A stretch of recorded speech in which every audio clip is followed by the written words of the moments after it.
خب درود، آرتین هستم. ویدیو قبلی انتهاش، یعنی بعد از اینکه کار با API رو تموم کردیم، رفتم سراغ یه دونه وبسایت ایرانی همجوری رندوم و سعی کردیم آهنگای رضا بهرام رو که زیپ نشده بودن ولی با هم بودن رو دانلود کنیم. دیدم بحث چرتی شد، یعنی بحثش حالا یه ذره ما در مورد دموکراسی و اینجور چیزا صحبت کردیم، لیبرالیسم و دموکراسی و دیگه چی و اینا. ولی من خیلی خسته شده بودم یه ذره دیگه، خیلی طول کشید، یعنی از بخش خود API هم بیشتر طول کشید. گفتم مثلا این بهتره اونو بذارم کنار، هرچند که خیلی عام‌تر بود، روزمره تر بود. خلاصه گذاشتیمش کنار دیگه، آهنگای کار نداریم. تو در مورد اخلاق هم دیروز صحبت کرده بودیم، ویدیو قبل دیروز. خلاص این بار میایم سراغ تمهای جینی رو اینجا باز نکنم، اصلا نبود. یه دونه IDE هست که اون موقع وقتی فاز C و C++ دیولپر رو داشتیم ازش زیاد حساب می‌کردم. بال جمع جوری حس خیلی بال و جذابیه، سلیقه دیگه، عام نیست، یه چیز عینی نیست. مثلا یه چیز بنویسیم، من یه کد ساده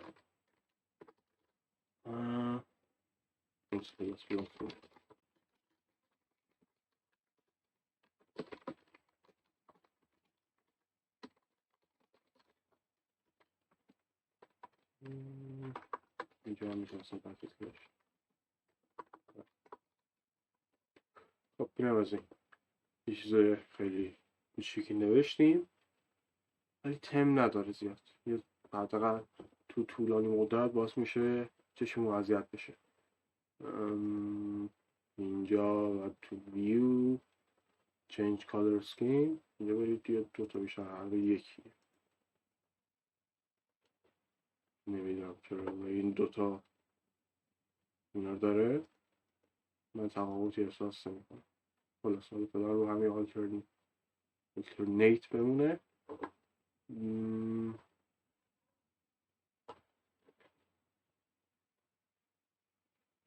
خب بریم این سری تمایی که ببینیم رو دانلود کنیم. یه ریپو هست که خیلی قدیمه، از این تاریخ ها معلومه، فرض یعنی سالی یه دونه تمام به این اضافه بشه، شاید بشه شاید نشه، حالا مطمئن نیستیم. حالا ما فرض میکنیم که نیومده، فرض میکنیم اومده باشه، فرض میکنیم که هر سال داره تم جدید میاد. اینا از پیش هست، اون ریپویی که گفتم تاریخ ها از این بغل معلومه، 9 سال، 8 سال، یکی 10 سال و همینجوری. ما میخوایم لینک ها رو بگیریم، یا تو لینک هم نگرفتیم کل صفحه رو اسکرپ میکنیم و لینک ها رو میکشیم بیرون هر وقت که بخوایم. خب با این کاری نداریم فعلا که کاری نداریم و میبندیم اینجا تبو میدنیم. خلاص کلی ترمیم هست، میشه اسمش هست داخل یه باکس، اسمشو داریم، ایمیج ازش که مثلا یه دید کلی داشته باشید با چی برای طرف بشید، یه توضیحات که اگه بخوام اسکرپ کنیم ترجیح میدم اسکرپ نکنمش، یا به در بخور نیست و عکس داره کافی، و یکم دانلود بزنیم مستقیم دانلود نمیشه. بذارید ما رو میفرسته به اینجا، یعنی فایل خام این بالا بسپین .conf اینا رو داریم. اینا باید دانلود کنیم یا متنش رو بگیریم، متنش رو اینجا بنویسیم، از اینجور چیزا. خب این صفحه استاتیکه و ترجیح میدم این بار صفحه رو دانلود کنیم ببینیم تفاوتی نداره. ممکنه یه جایی فرق کنه به خاطر یا چیزی که داریم یا وبسایتی که مد نظر شده یا داینامیکه یا اینترنت داغونی داریم که نصف نیمه دانلود میکنه و باگ داره. خلاص اینو پیکچر نیست داخل دسکتاپ بیایم تمز چی. خب ذخیره کنیم برای اینکه مطمئن بشیم کار میکنه.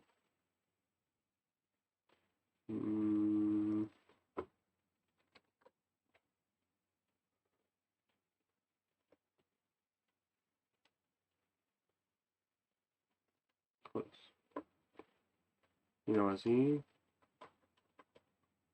همه رو گرفت. پس با این دیگه کاری نداریم. الان میتونیم به صورت آفلاین هم اسکراب کنیم. هنوز تصمیم نگرفتیم آیا واقعا دانلود کنیم یا بریم فقط لینک ها رو استخراج کنیم و اینجور چیزا.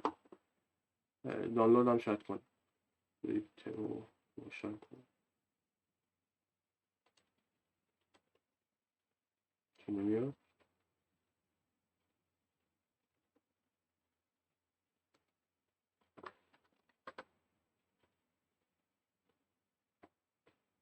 خلاص یه بار دیگه عجب شامی بهتر. خب بریم به اینسپکت و یه ذره گشت و گذار کنیم. راست اینجا گفته بود اگه میخواییم کامیک فایل رو ذخیره کنیم الان برای فکر کنم برای سیستم های یونیکس بیس هست. برای لینوکس جواب میده، یونیکس شاید، مک و اینا رو مک و ویندوز نمیده، مطمئن نیست. خلاص میریم اینجا با بالا کار نداریم بخاطر نایدهش رو میگیریم. پایین هم که یه فوتر لایسنس اینجور چیزاست، فقط با همین باکس هایی که وسط صفحه است یا available terms کار داریم. خب روی خود من میگم باکس شد، شما هر چی کانتینر بگید یا هر چی دیگه وای میسی میبینیم که یه دیف هست با کلاس call md4 کالم md نمیم برای چیه کل که احتمالا برای کالم 4 هم که از اون نمیدونم. خلاص ریستر میشیم بیرین تر چیزی هست.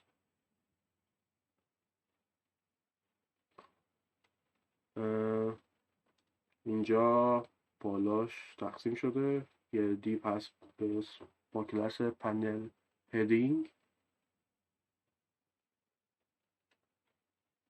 پایینش هم یه دونه دیگه دیو با دو تا کلاس، یکی گالری و پنل بادی. پنل هدینگ بود این پنل بادی. داخلش ایمیج هست اینجا. خب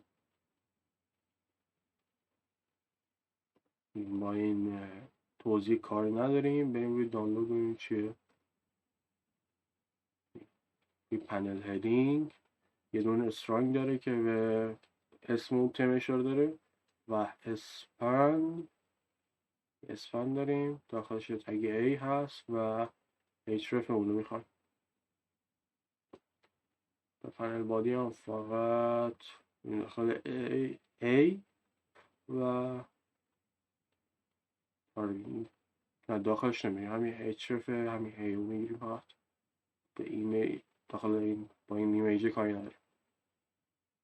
خب بذارید سلکتور ها باز کنم، یه ذره ایکس بعد بنویسیم.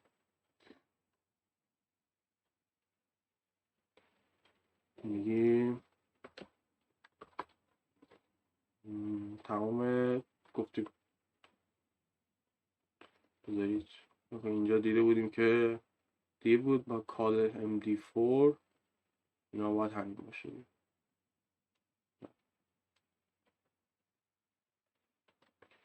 اینه چرا ایمیجش اینجوریه؟ کاگل خلاص اینم از این. پس فقط باید اون دیوهایی که با کلاسشون کال md4 هست رو بگیریم فعلا. حالا جلوتر کلاسش کال md4 اولی رو بگیر.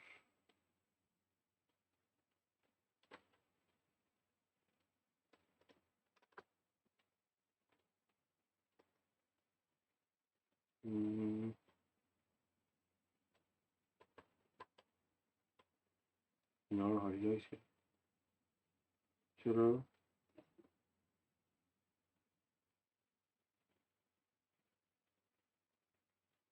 ستون با یه ردیف هم داشته باشه. اگه ستون داریم مثلا یه ردیف هم باید اینجا داشته باشه.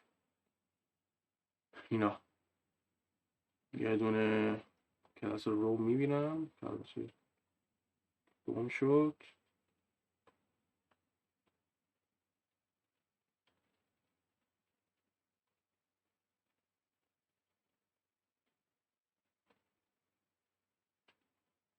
بریم بالا.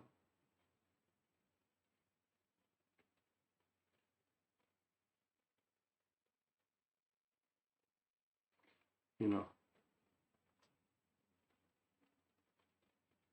پس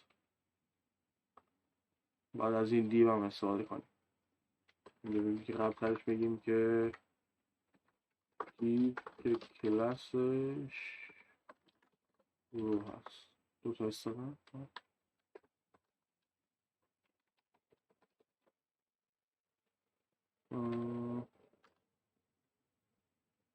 خب این از این بریم چیه.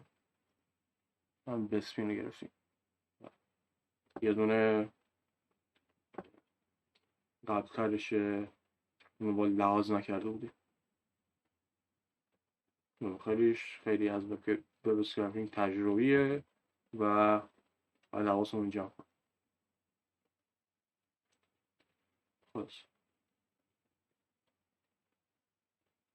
اینو کار داریم.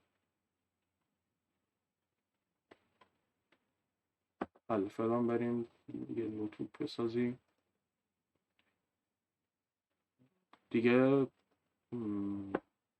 HTML سشن نمیسازیم. سشن کاری نداریم باشه. برای دانلود به کارمون میاد ولی فرض میکنم که چیز دانلودی نداشتیم و خواستیم یه دتاست رو درست کنیم. باید لینک ها رو بگیریم و اینا. میگیم HTML import کن HTML فایل.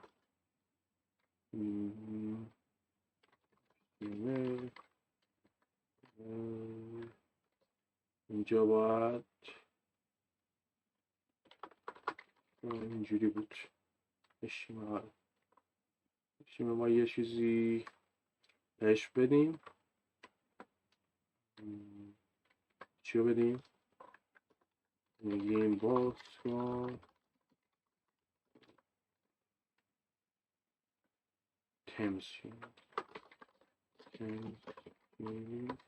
جینیه یا جینی مطمئن نیستم.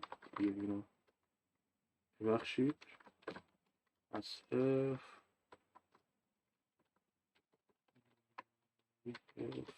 بخون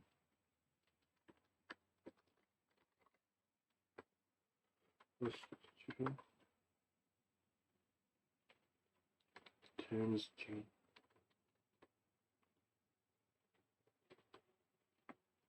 سری کامل میخواد.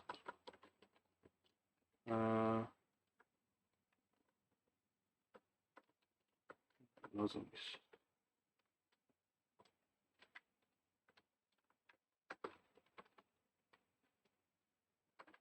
اینا کار کنه. خب HTML کانتنت رو نشون میده. کانتنت نداره. بریم داخل مستندات خود ریکوست HTML ببینیم چرا هم بود. یا اینجا بود.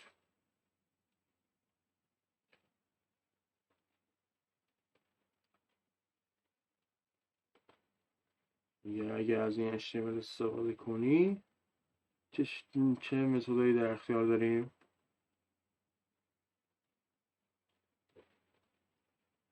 HTML دوباره HTML میشن. HTML کانتنت ظاهرا برای ریکوست و اینجور چیزا. خب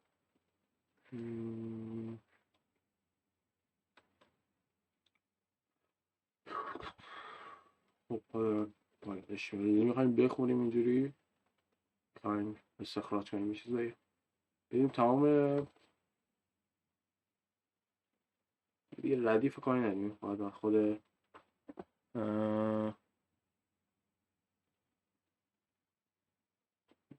میتونیم ردیفال بگیریم و بگیم داخلش ستون ها رو بگیر جدا، یا بگیم خب همین داخل یه ستونی هستن اما اونا رو بگیر. این کار میکنه ایدمون یا نه. اینجا کن مثلا نیکس بعد نشمار یه دیو با کلاس کنور call md4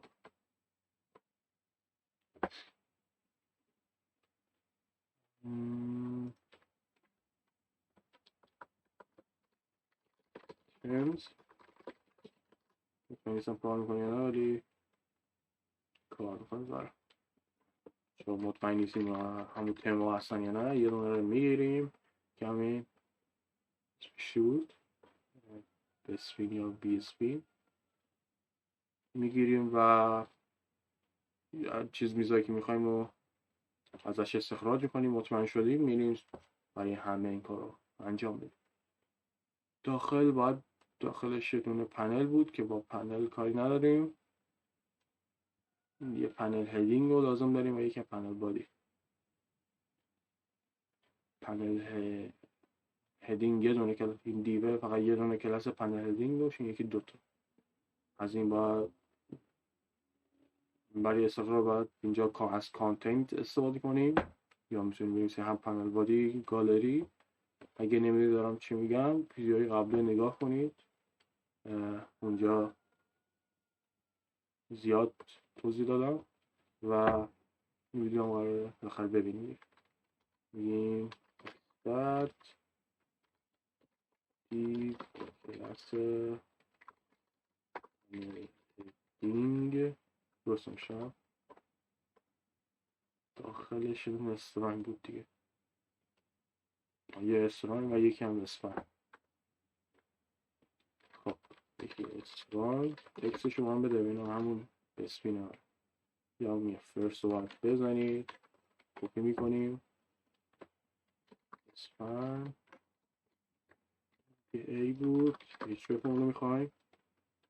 این هم لینکش فقط یه دونه ایمیج میمونه که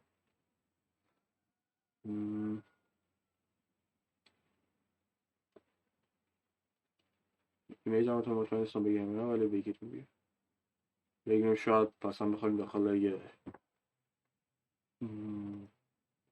محیط گرافیکی یا حداقل اکسل، شاید با انتخاب اکسل حتی نشونش بدیم. یه کپی هم نکنیم یه چی نمیشه، همه رو باید تقریبا باز نویسی کنیم. میگیم contains بیش از یه دونه کلاس داره. پنل بادی بود، پنل بادی گالری هم بنویسید، کارتون راه میندازه. پنل بادی داخلش یه دونه A بود، آره داخلش یه دونه تای A بود و اشرافش رو میخوایم مثلا بگیریم، بریم اینجا اشرافش رو بگیریم و مصاحبی فاصلی همون تصویر سمپل از اون تم.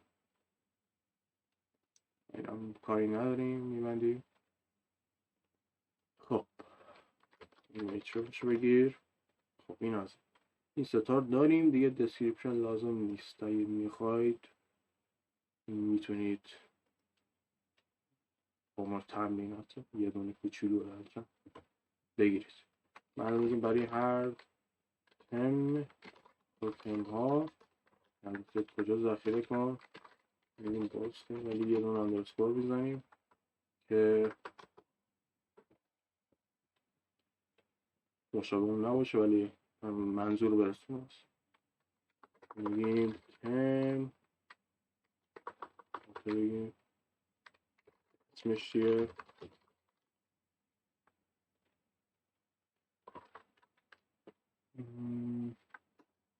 بذارید به 2 تا بخش تقسیم کنم از اینا رو، مقادیر رو. هر چه که میگم الان میتونید همین رو کپی کنید بیارید فقط داخل متغیر ذخیره کنید. بعد 2 تا بخش تقسیم کنیم، هم قشنگتره هم خانه‌تره. و پسوردا اگه شما دوست داشتید دیسکریپشن رو بکشید بیرون، از همین پنل بادی استفاده کنید که لازم نیست. میگم منظورم چیه. هدینگ میتونیم بعد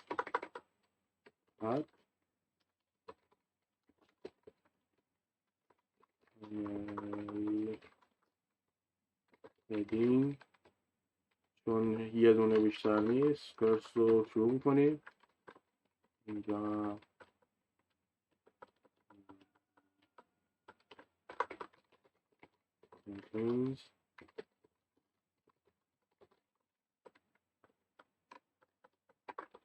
اینم پنل بادی.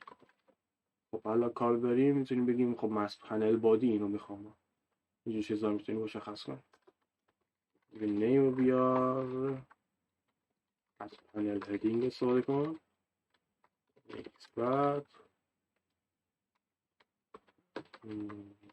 front text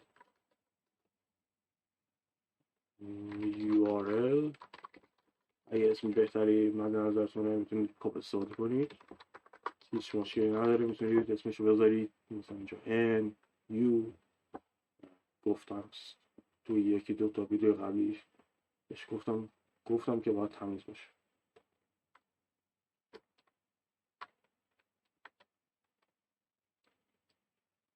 این بالا باید دنبال اسپر هی برچه بگردیم. دیگه چی میمونه؟ یکی میمونه ایمیج. پنل اینجا از پنل بادی استفاده کنیم.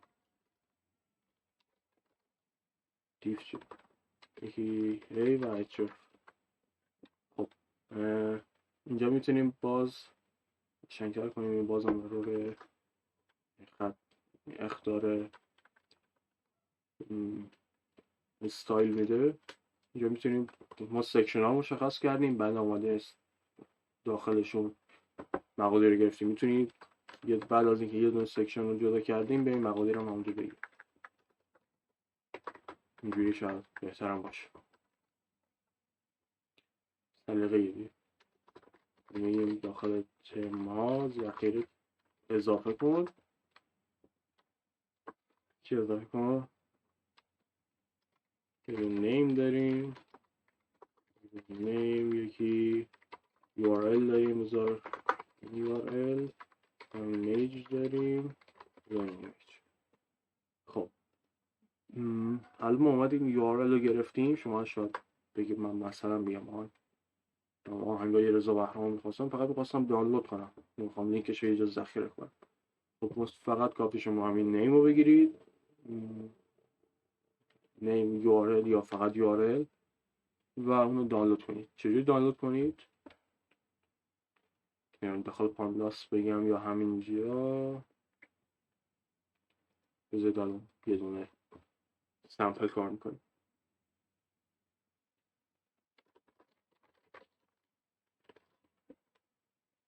فرست رو نزدم،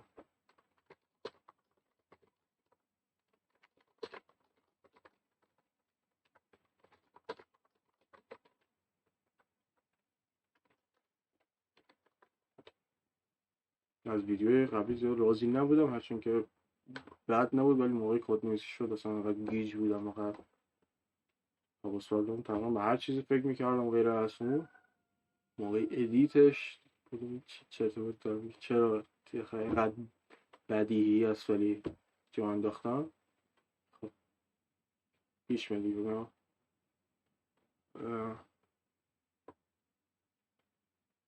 یه غروب، اگه به جمالت اینکه غروب ویدیو رو رکورد کنم ولی فرصتش نیست. با نمونه تراشی هم کردیم، بریم مثلا همین URL که داریم از هر کدوم میتونیم استفاده کنیم. حالا ما بریم سراغ چیزی که واقعا میخوایم دانلود کنیم، یعنی تم در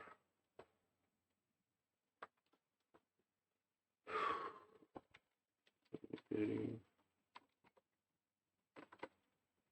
حتی برداریم بریم پایین،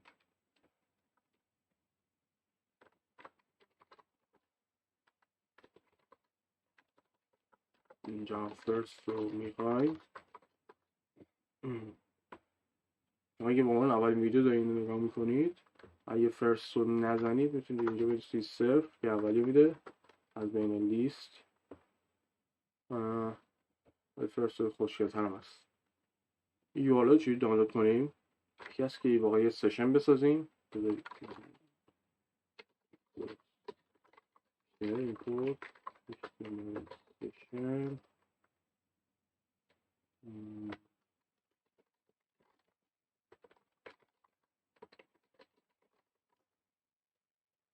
URL بالا داریم. حالا دیگه این سشن گت کن این URL رو و بریزش داخل ریسپانس، و ریسپانس رو هم بگید چجوریه.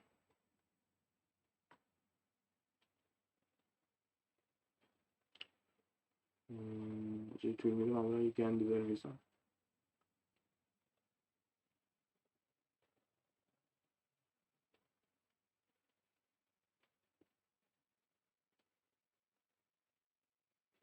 چیکار داری میکنی؟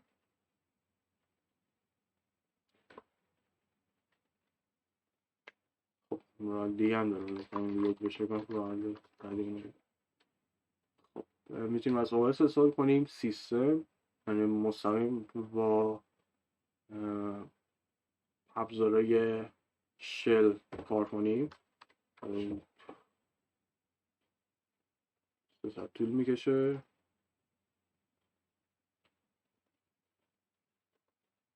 میخوام اینو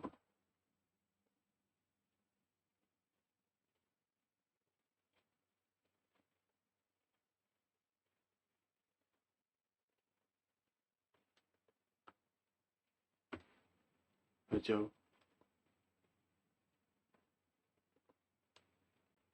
خب چرا نمیاد؟ عجیبه.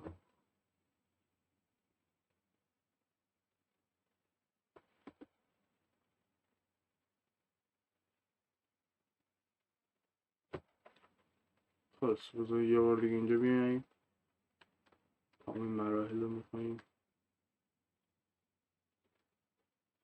غیر از همون غیر از این گته. الان اینو انجام دادیم بعد اون نگاه میکنیم که چرا کار نکرد. OS رو میاریم و داخل OS میگیم سیستم، میگیم از دوبلیکت استفاده کن، منتها فکر کنم برز اینجا دیگه میتونیم مسیر خودمون رو بدیم. حالا فعلا همینجا میریزمش، میگیم URL رو دانلود کن و اگه میخواید یه مسیر مشخصی بدید میتونید تو گوشه اکسپورت داریم همینجا بنویسیم پورت و اینجا. نمیدونم این فرمت کار میکنه یا نه، الان میبینیم. بس یه پوش است.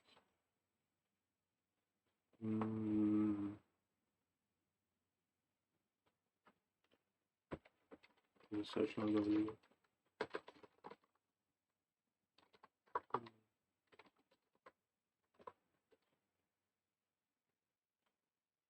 دوباره همون شده دیروز پیش اومد.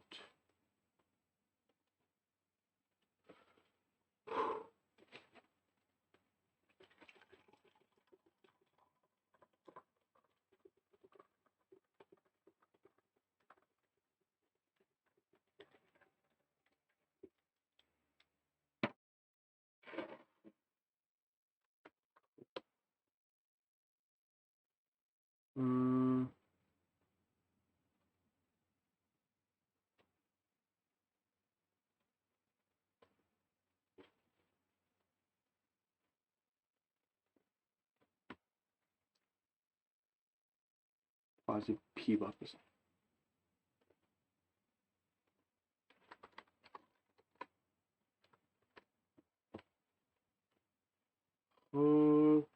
خب این هم از این احتمالا به خاطر اینترنت داغون ما بود. یه بار دیگه این ران کنیم. خب این کار کرد به خاطر اینترنت.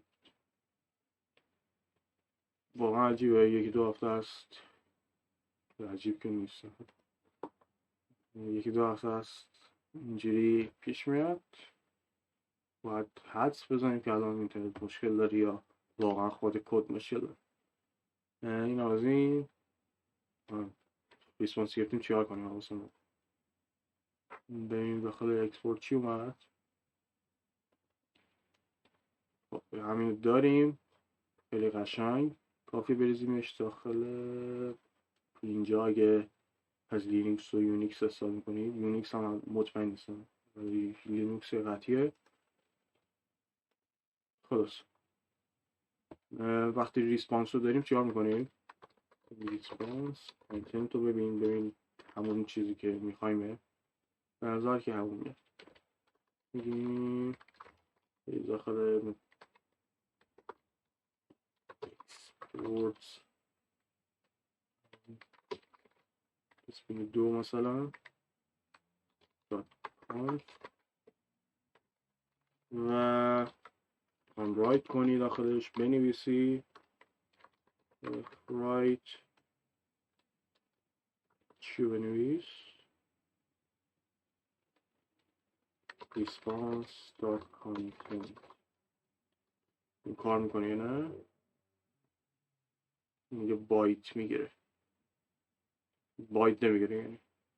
خب رایت بایت بزنیم اینجا چطور؟ خب دو کدوم. خب این هم از این.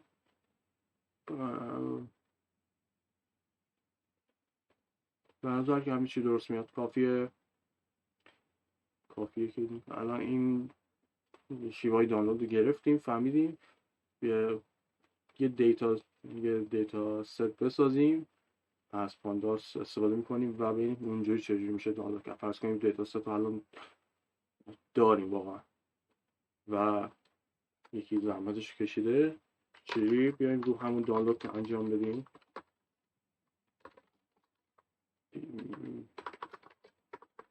دیتا فریم سامپل 5 تایی بگیر. خب این از این. الان ما با URL کار بگیم ایجام نه فقط اینا یه جا ذخیره کنیم. sports items سری قبل ایندکس رو ذخیره کرده بودیم، ایندکس رو در فالس بذارید که هم قشنگترم.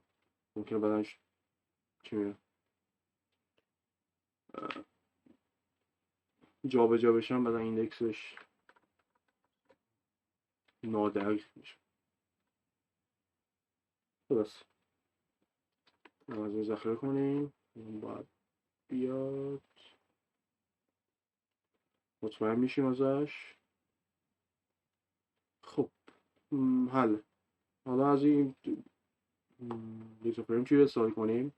ما با کلش کاری نداریم، فقط با URL کار داریم. اینجا ستون URL که سرویس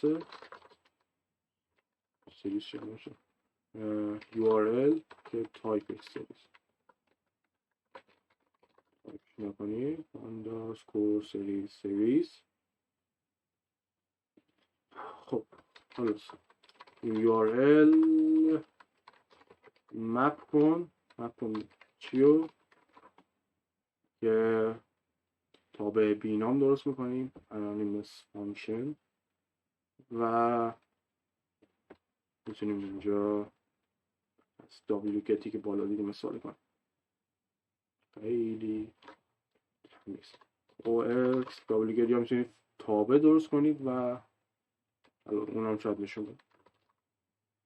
میگی wget چه نوشتم سیستم wget کن x رو. حالا از یه پوشه میتونید استفاده کنید، مثلا اکسپورت استفاده کنید. اکسپورت. خب الان باید تا اینترنت کار کنه همه دانلود بشه. اینجا یک کیو کوچیک هم بزنید ساکت میشه، داشتیم یه دونه یک گذاشته باشه و انقدر سرصدا نمید.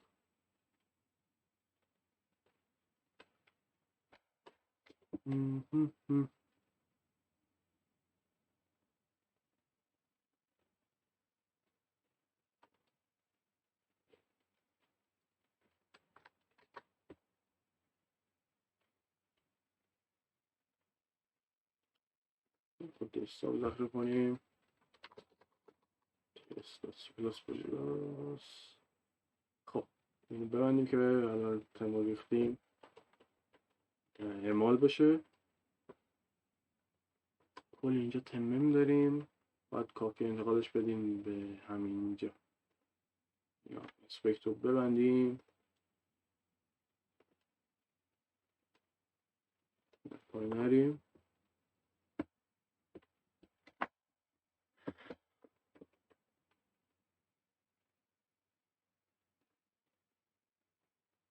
مثلا میدیم کار میکنه، لازم است رو رصد کنیم.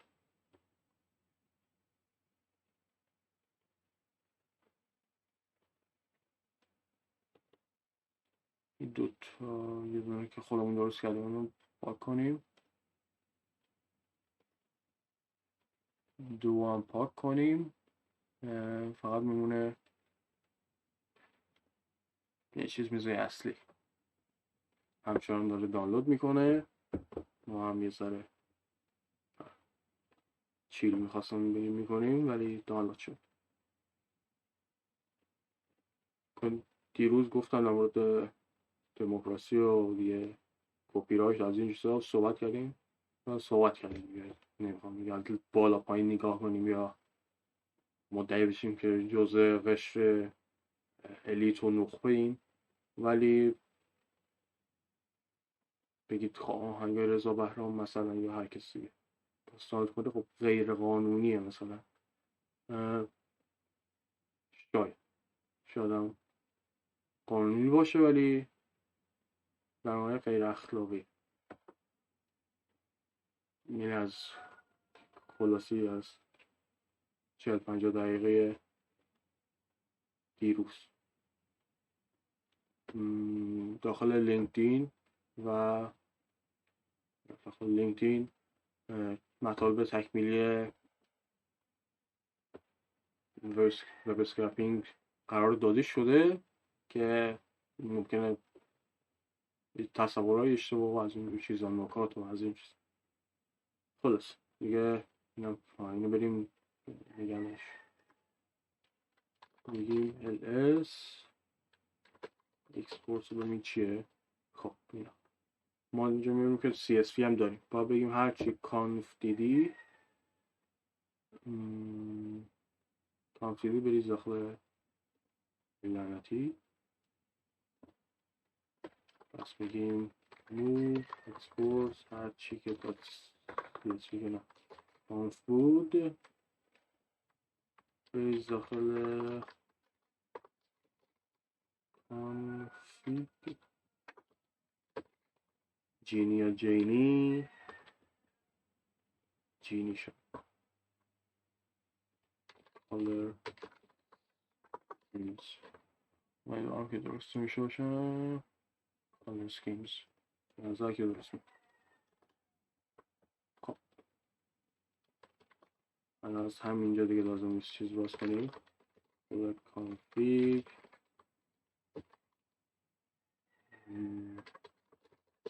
اینجا ببینیم ازت چجوریه و هم کار کرد. خب به اینا هم دست نخورد. حل کنم.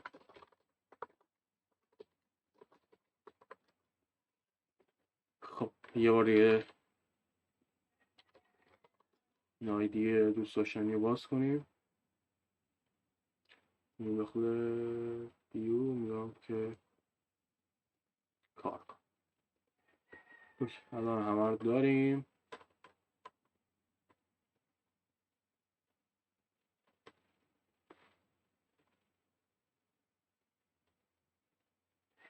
نیاز داریم داخل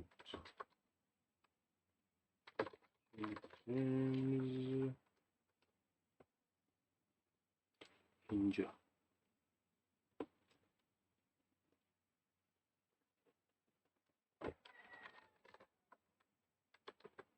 وان دارک نداشت چیزی به اسم دارک هست. وان دارک اگه نباشه یه اثباتیه که ناقصه. خب نداشت. یه قیمت قشنگ بذاریم. هکر چی ادیت بلک نیستیم. اینا خوب مثل جت برینز از تمای جت برینز. خلاص از این امیدوارم مفید بوده باشه براتون. فعلا دیگه اسکرپ خاصی نداریم ولی اگه شما بگید انجامش بدیم. همین دیگه. امیدوارم که باز لذت برده باشید. شیر کنید خوشحال میشیم و بدرود.